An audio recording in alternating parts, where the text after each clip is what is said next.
Good morning, ladies and gentlemen. I also wish to extend my thanks to the organizers and for inviting me in this interesting conference. And I'd like to thank especially Chiara Mascarello, who's been really efficient. She will reply to any requests that I put to her. So thank you. For a few years, I've been working on two topics that appear to be separate, but as a matter of fact, they are correlated.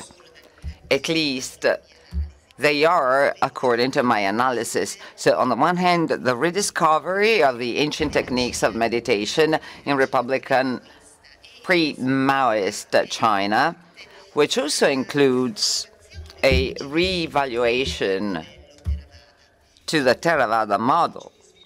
And on the other hand, the modern developments that you can see in this picture and the dissemination in the Chinese Popular Republic as from year 2000 of modern forms of Vipassana.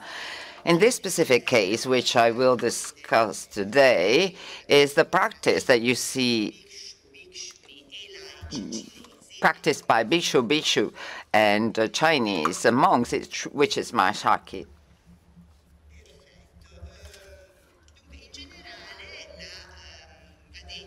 Now, in general, as an introduction, I have to say that this recent boom among Chinese of Theravada practices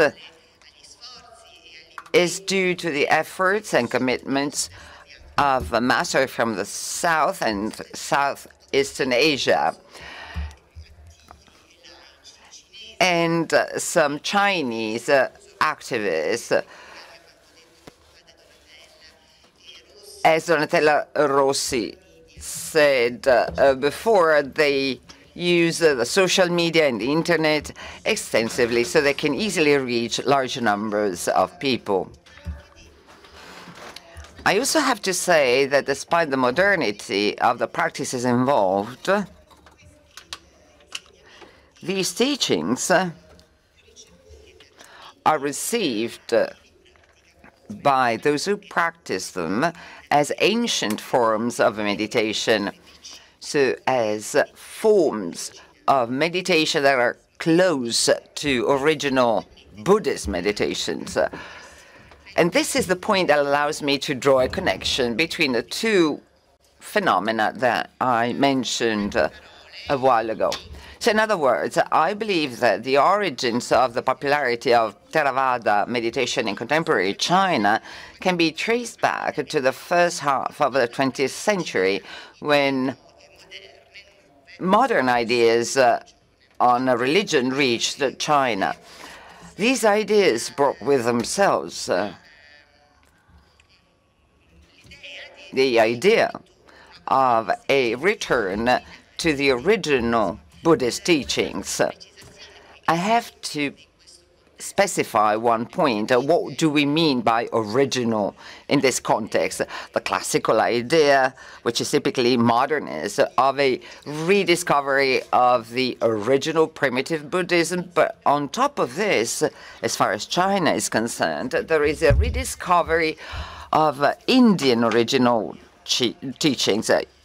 Charabhuma Yoga is a point of great revival. So Indian original teachings that concerning literature and teachings and canonic writings got mixed with the Chinese teachings. So Indian Buddhism and not just primitive Buddhism. This movement stimulates a rediscovery of ancient meditation techniques. I have to specify something. That is, I'm not saying anything new today, but there is a research which is going to be published soon by Yoshiko Aishwa and David Wong on the metamorphosis of Buddhism in New China. And I also have to say that part of what I'm going to present has already been presented elsewhere. At the Stanford Center for Buddhist Studies, at the center of Paris, and also at the University of the West. But this is the first time I describe these things in Italian. My presentation will be divided into two parts because I will focus on these two realities that appear not to be in connection, but in my opinion they are. So I will discuss the rediscovery of the ancient meditation practices, Buddhist meditation practices during the first half of the 20th century in the Republic of China. And I also will refer to coming closer to the Theravada model. In the second part of my presentation, I will talk about the case study of the Shefos, a female monastery of Chuan, which is the main Vipassana Mahasati practice studies. And I will discuss this new phenomenon of the dissemination or popularization of Vipassana practices in contemporary China. Now, another two remarks before I start.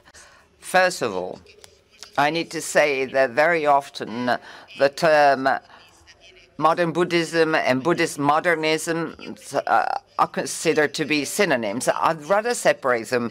By modern Buddhism, I mean a form of Buddhism which includes a combination of typically modernist approaches and more consolidated teachings and practices. With Buddhist modernism, well, I should rather say by Buddhist modernisms in plural, given the diversity of aspects and forms involved. This is a definition that I use. So by Buddhist modernisms, I refer to a form of Buddhisms that developed in modern times as a response to the dissemination of ideas coming from Western modernity, the most common features of which include the adoption of a textual approach, the search for a pure original Buddhism, and an emphasis on meditation. The two phenomena that I'm about to discuss feature the first, the rediscovery of ancient practices in the Republican age, shows the all of the three aspects, and the last, only the last two, pure Buddhism and emphasis on meditation. The second point that I was about to forget, because it's not on the slide, has to deal with the forms of meditation involved. It should be pointed out that there is a clear distinction, although there is an undeniable connection, but there is a distinction between the forms of early meditation practices, which are described in Nikaya Bali on the one hand, for instance, Theravada meditation forms, Abhidharma and post-canonic forms, and then the modern Vipassana movement. They're distinct, but they're not perceived to be distinct by the players that I'm going to talk about, the practitioners I will talk about. That's why I keep mixing them up. But we all know that they're somehow separate forms. So ancient Buddhist meditation practices during the Chinese Republic. As part of the general trend to rediscovering the original teachings of the Buddha, in modern China, as part of the Chinese Buddhist canons, ancient forms of meditations were rediscovered after being forgotten in China for many centuries, and they thought it was crucial to restore them. The fact that these meditation techniques were rediscovered in the text is a clear sign of the textual approach that was used. Many supporters of these practices thought that Chan Buddhism by promoting its own view of meditation practices, somehow overshadowed these ancient practices, and therefore that it was necessary to restore them because they were closer to the original form of meditation.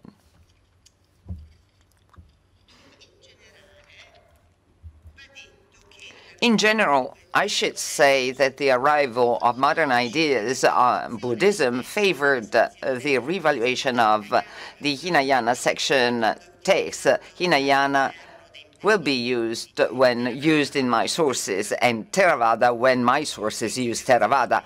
So in the Angayano Shemakayana section of Chinese Buddhism, and together with this revaluation or rediscovery of ancient Buddhism texts, they rediscovered also ancient meditation techniques mentioned in these texts.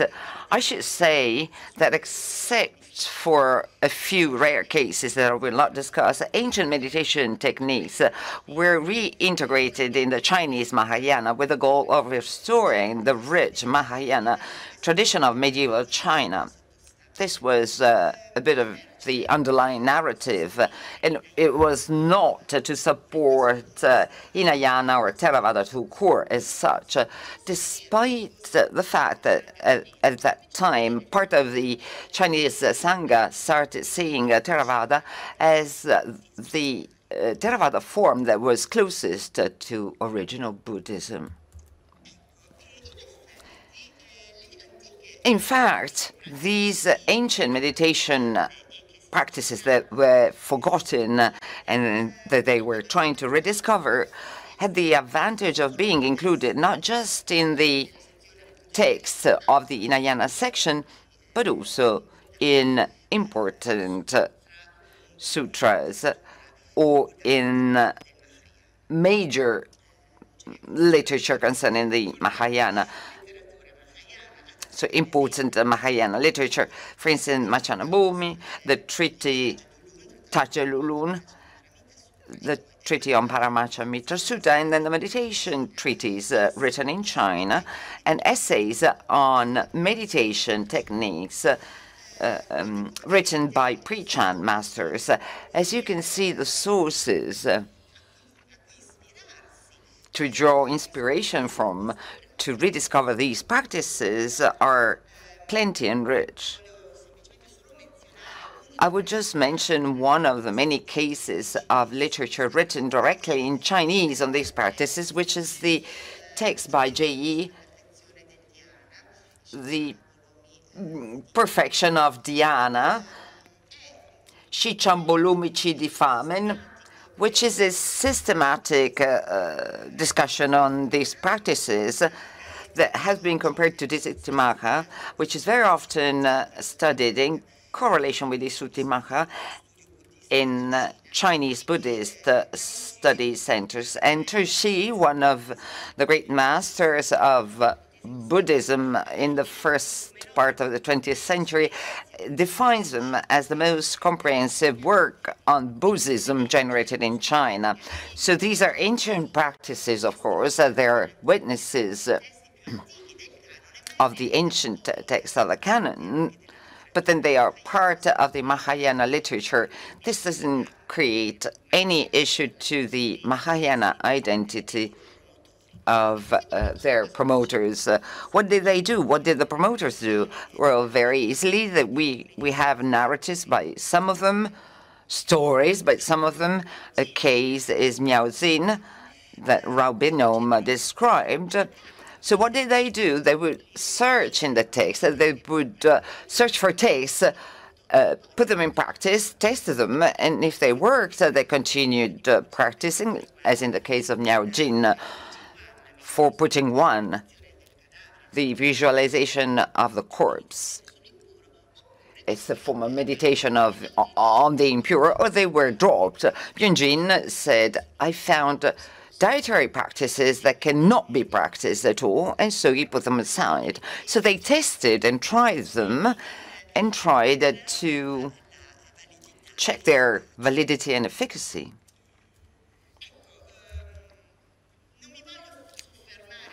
I will not spend too much time on describing these practices, but I need to mention a few cases. I will mention, first of all, the well-known Satipatthana, the 4 sites of awareness or remembrance, as you wish, because they are still very contemporary, and they're very important and effective during the first half of the 20th century, especially. So it's this form, the 4 forms of awareness of the body and of the mind. This practice has the benefit of being included in Hinayana writings and scriptures, but also in Mahayana texts, especially Yogacara Bhumi Shastra, or in Tiendai text by Jain and Weiss. I will focus on Nyechujin text, one of the forms which is compared to Satipatthana Sutta Pali, which was republished and disseminated as an autonomous text, and is still today used in Theravada settings. Contemporary Theravada Vipassana centers, when they practice Satipatthana, some of them refer to new translations from Pali, and in that case is Satipatthana Sutra, but in other cases they continue using Nyechujin, so the Chinese canonic translation.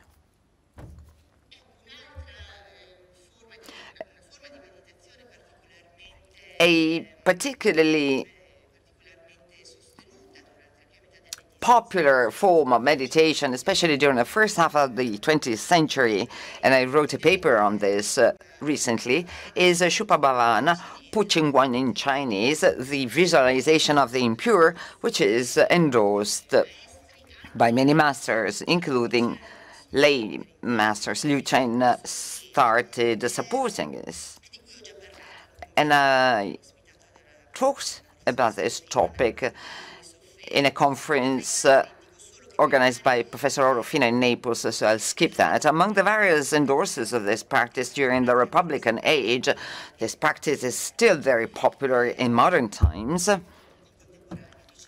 in contemporary times. Among the supporters, we have Tang Xuan, because he was a very highly educated person, endorsed its validity, and traced the references to this technique in Buddhist canons from Agama to Mahayana texts through to modern treatises. Now, to conclude this overview, Taishu became the promoter of a rediscovery of the 5 doors of the Wanchun meditation. That's the name. Now, all these techniques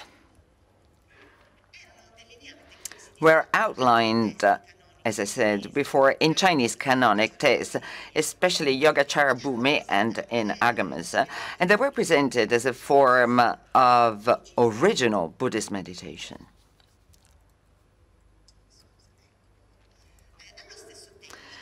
At the same time, however, as I anticipated, also Theravada meditation started to be understood as the form that was closest to original Buddhist meditation. So these two concepts coexist, and in many texts they were overlapped. So original Buddhism and Theravada Buddhism from Southeastern Asia were somehow considered to be overlapping, or they said that the Southeastern Asian form was the closest form to ancient original Buddhism. Now, of course, when these techniques were included in the Chinese canons, they were not retranslated from Pali. They didn't feel the need to retranslate that when similar or coincident practices were already available in Chinese. But there were exceptions already at the time of the Republic. And I'd like to mention two exceptions in terms of translations from Pali. I need to mention two exceptions because they are particularly important today, still today. In 1927, so before the 1930s, Tang Yuantong, who is very well known among experts of Buddhism and experts of sinology. He was very important in Buddhism in the first part of the 20th century. And he was one of the Chinese scholars who trained abroad. He studied Pali in Harvard, for instance. He translated Anapanasati Sutta, a fundamental Theravada text focusing on breathing awareness. Tang Yuantong correlated this with the Chinese translation that existed inside the canon, translated by An Shagao, a text on which Stefano Zacchetti wrote an important paper in 2008. And I wanted to take this opportunity to mention this colleague who died early. With some of the speakers, we were talking about him yesterday, and so we were sort of thinking that he would have been here with us had he been still alive. Going back to Tang Yuantong, he rediscovered this text and other Chinese literature concerning this practice. He highlighted the similarities, but also he underlined the importance of being aware of Pali texts that he thought to be more comprehensive. Years later, we had the translation of Visuddhimagga, which is a survey of meditation doctrines, which are so important in Theravada tradition from the 5th century. It had never been translated in China. Of course, there was a similar text of Visuddhimagga, which is one of the few texts translated from Pali and present in the Chinese Pali. That was rediscovered in the first half of the 20th century. Liu Chen, the great scholar of Yogacara Buddhism, talks about it. In the translation of Visuddhimagga, Yu Chun, the translator, mentioned him, but then Visuddhimagga, the other form that had already been translated, was obscured completely by the new translation of Visuddhimagga, which became a fundamental text, and it is still today, because it's used not only in Theravada meditation centers in the Chinese Popular Republic, but it's also used in study centers in mainstream monasteries of Chinese Buddhism as a general introduction to meditation. And this is where he's compared to the text by Tiantai Jin.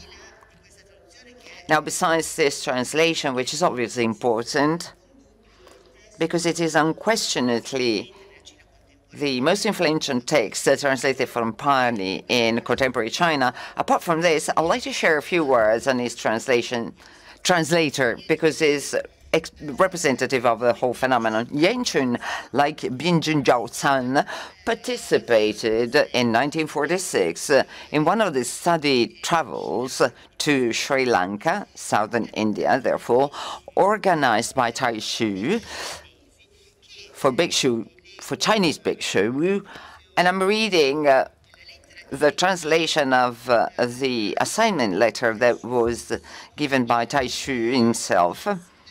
They were tasked with retrieving pure original Buddhism and returning as modern monks.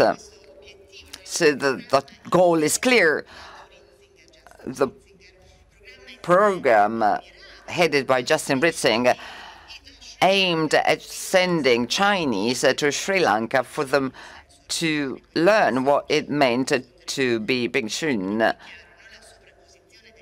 And they wanted them to come back to China with the original teachings.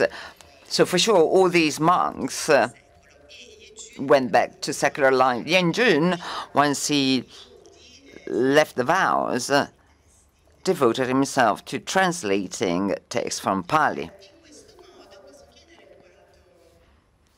How long do I have? Sorry, I lost track of time. Thank you very much. Now, I will now start discussing the second part of my presentation. The translation of Visuddhimagga is present in all settings where Theravada is practiced today.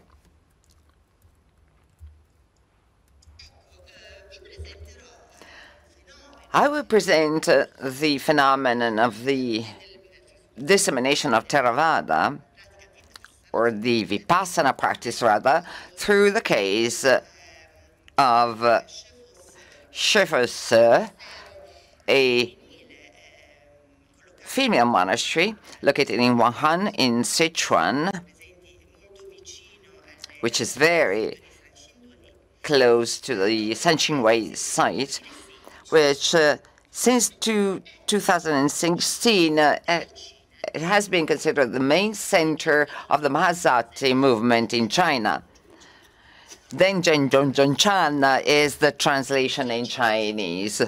Zhongdong is the Dongjong is highlighted here because it's a form of Vipassana in movement.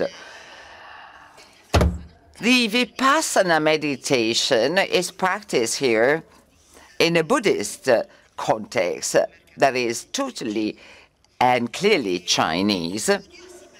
This study that I carried out is based on two on-field works made in 2018 and 2019 when I participated in a non-official retreat because it was banned, and it lasted a month, where I did Mahasati practice during that retreat. The next step should have been to trace the transnational networks and to follow the networks through to Taiwan and Thailand.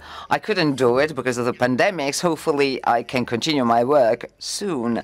So the data that I'm sharing are updated as at 2019. Shiju is the head of the nunnery, whom you see here next to her master Wampon Tong. Mahasati is a modern form of Vipassana, or dynamic Vipassana, that was designed by Lungpo Tin in Thailand in the 1950s and 60s, and then it was disseminated in the Chinese world, Taiwan, Hong Kong, and continental China by Luangpo Tong. A few words on the context. Where do we set this particular practice? How do we frame it? Well, it's part of the context characterized by the dissemination of Vipassana in continental China also. There is a lot of interest for different forms of Theravada meditation in the entire Chinese world. They started this phenomenon that has been studied long by Esalau as far as China is concerned. I'm still working with her for a project. So for the Popular Republic of China, the phenomenon involves these four traditions that you see on the slide.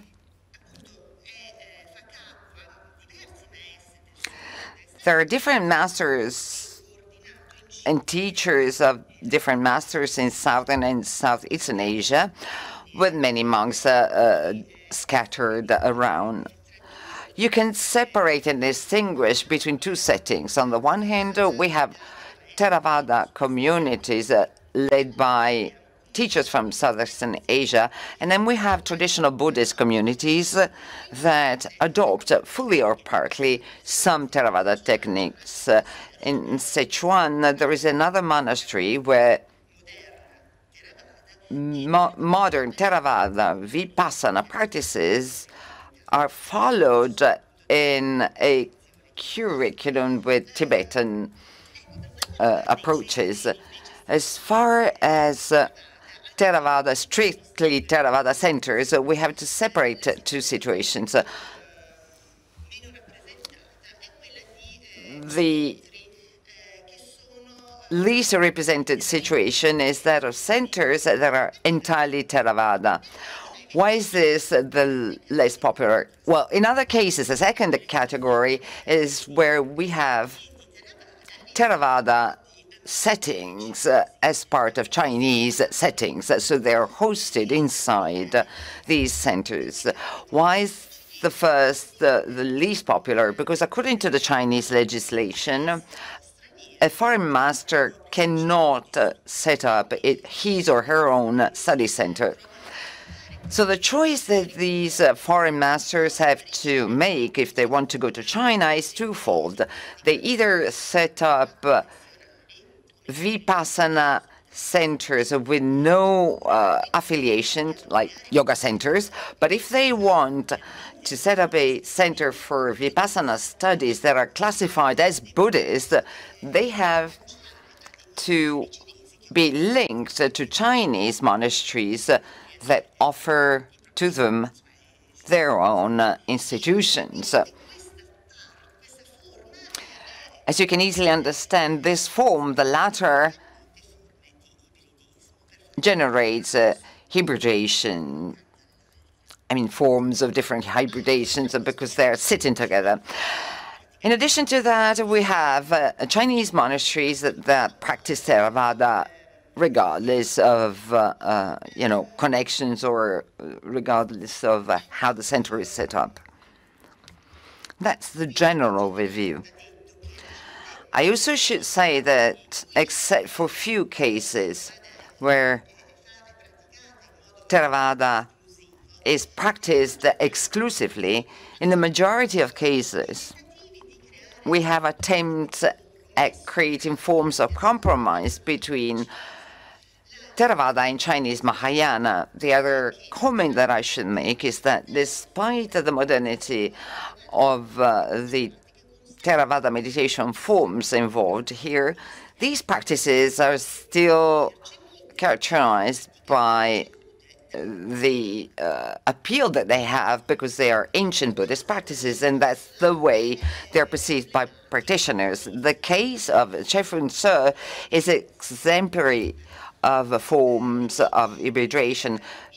Bhikshuni, lay people, bhikshun, when joining retreats for this practice, they practice Mahasati exclusively. They do not have other meditation practices, but they do so in a context that is clearly and patently Chinese. The abbotess Suju and others from the Mahazaki tradition go, another Chinese monastery, Chan from the Pure Land, they go and teach Mahasati, which is perceived as a potential alternative form, and it's included in their curriculum of practices. This is the old version, and the video is not there. No, the video is there.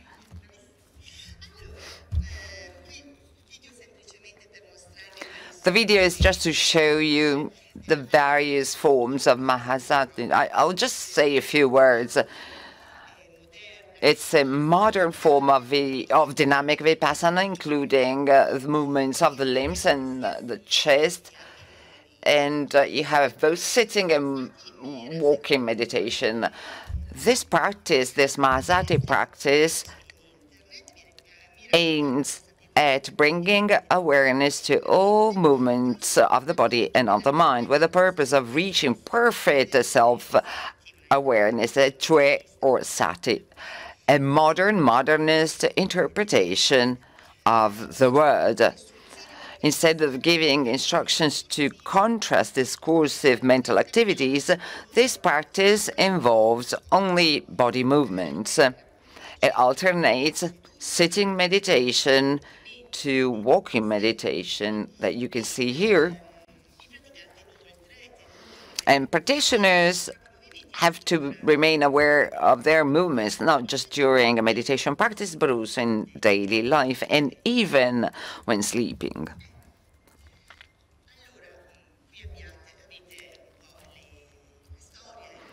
Here you have the history of the Mahazaki dissemination in the Chinese world. The Wanponton in 1928. Sorry, it's not that. I got the wrong date.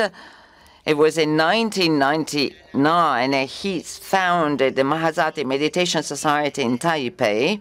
This allowed Mahazaki texts to be translated in Chinese, and the same texts were cleaned out of sensitive contents, politically speaking, so references to the Dalai Lama. So these references have been removed. But those texts circulate in China in 1919 and 2000. Chun-Cheng read them and decided to study Mahazati. He went to Thailand. He was one of the many Chinese, both priests and not, to go to Thailand and study Vipassana. Bonton was invited to go to China, which happened in 2007, when there was a first Sichuan retreat. Until 2019, more than 100 retreats in the Wangpo Tong tradition were organized across China. There are other Mahazaki traditions headed by other teachers, and 7,820 practitioners were involved in those retreats. See, many Chinese went to Thailand for this practice, but many of them received it in China. And this was possible until a certain date when Wanponton could go with a tourist visa to give his teachings. And here you see a few pictures of the practices and teachings while being delivered. I just have 5 minutes. Okay, 5 minutes.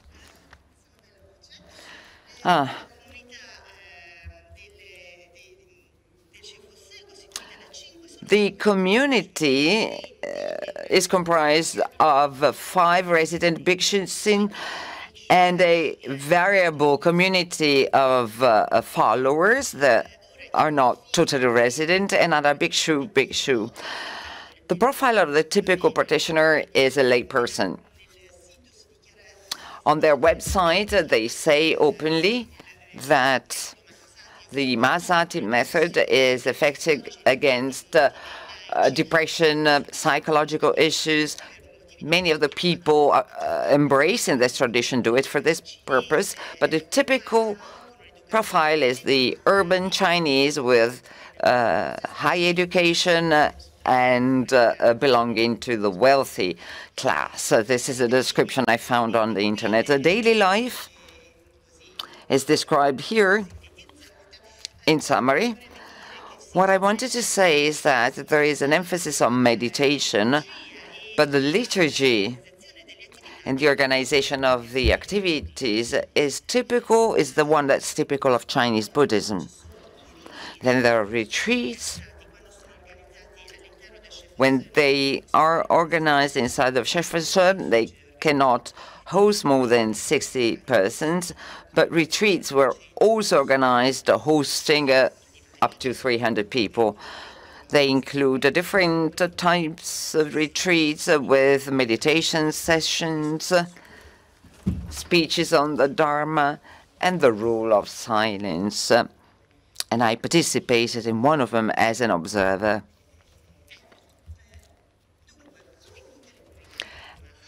As in all Mahazati communities, the top priority here is meditation practices. Instructions are given orally via WeChat.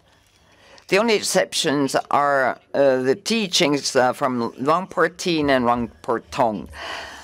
Other texts are secondary in terms of importance. They even discourage the readings of texts. We do not have to study the scriptures because they are only words. Studying the scriptures is not the way to enlightenment. Practice is a way to enlightenment. This is what we can read from their official website. It reminds of some rhetoric from original Chinese Buddhism. Well, this nonetheless, the practice of Foscari also includes interim practices of meditation that I mentioned before.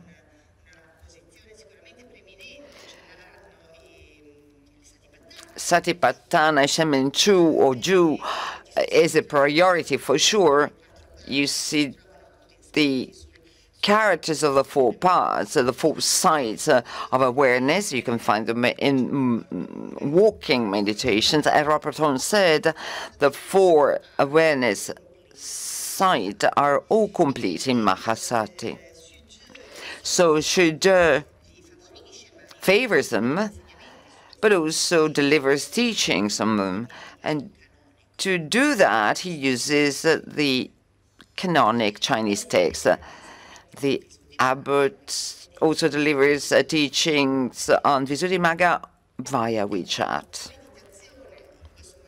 Meditation in this monastery is strictly Vipassana, so strictly Mahayana, but it's practiced in a typically Chinese context.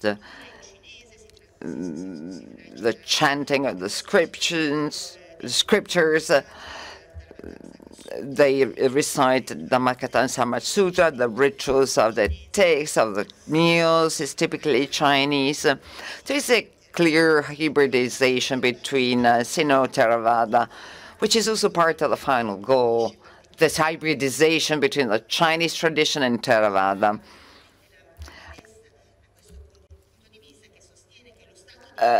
In fact, they say that the Arhat state is not in contradiction with the status of Buddha, and bodhicitta originates spontaneously from the Mahasati practice, so a hybridization between Mahayana and Theravada, which is quite clear.